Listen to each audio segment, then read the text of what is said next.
All right, welcome back. It's time for our Ask the Doctor segment. You send us the questions. We'll ask the doctor right here on air to get you some answers. Dr. Caitlin Merkin, a surgeon with Mercy Bariatric and General Surgery, is here. Thanks for being here. Sure. As always, prostate cancer has been in the headlines in recent weeks, recent months. Bob here wrote in to ask, how do I know if I'm at risk for prostate cancer?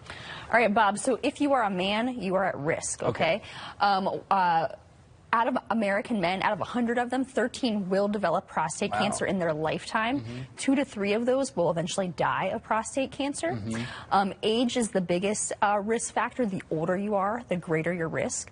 Also, if you have a first-degree relative with prostate cancer, black ancestry, or the BRCA gene, you're at increased risk. Okay, so let's talk about, ways to reduce your risk of cancer, generally speaking. Not that there's a magic answer for this, but I mean, I'm sure everybody would love to reduce their risk. Yeah, so it's not really rocket science. You want to try to live a healthy lifestyle, maintaining a healthy weight, engaging in regular, rigorous physical activity, eating a diet that's rich in veggies and low in fat. All of those things can help mitigate your risk. And we were just Don't talking. smoke. Yeah, that's a good one too. We were just talking about diet too. It can be tough to get that balanced diet, but if it can reduce your risk of cancer, I mean, that is a huge plus there. With the summer months and hopefully more sunny days on the way, skin protection in the sun, obviously important. How do you know which sunscreen is actually going to give you that protection you need? And is there anything else you can do besides sunscreen to protect yourself? Yeah, so you want to look for a sunscreen that has protection in both UVA and UVB light, a broad spectrum sunscreen, SPF of at least 30. Mineral-based sunscreens tend to be better, especially for children or people with sensitive skin. And then you want to wear protective clothing, big hats, long sleeve shirts, stay in the shade, and especially in the sunniest portions of the day. There's actually a lot of evidence that shows that that is actually more protective than sunscreen, because we don't always apply sunscreen the right way.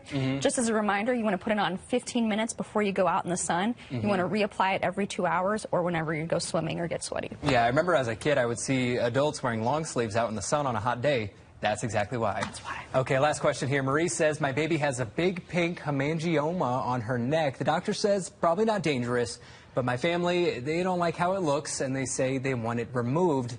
Mom, though, worried about hurting her either way. Is there a reason to have the hemangioma removed? Well, Marie, just so you know, this is a common question. This actually affects 5% of infants.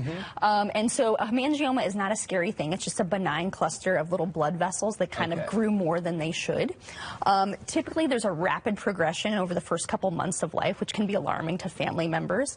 But then they start to slowly kind of regress, usually by the age of 1 year. And by the age of 4, most have spontaneously involuted completely. Management is typically not indicated unless they are obstructing function. So if you have a big one on your eye, obstructing vision, something around your mouth, speech, or the genitals. Propranolol or a beta blocker is one kind of treatment for these. But again, the vast majority of them do not require treatment. All right, good news. Doesn't have to be that scary, and an easy way to treat it. All right, Dr. Caitlin Merkin here with us today. Thanks for being here. If you have a question for the doctor, go to our website, submit your questions at firstalertford.com/askthedoctor.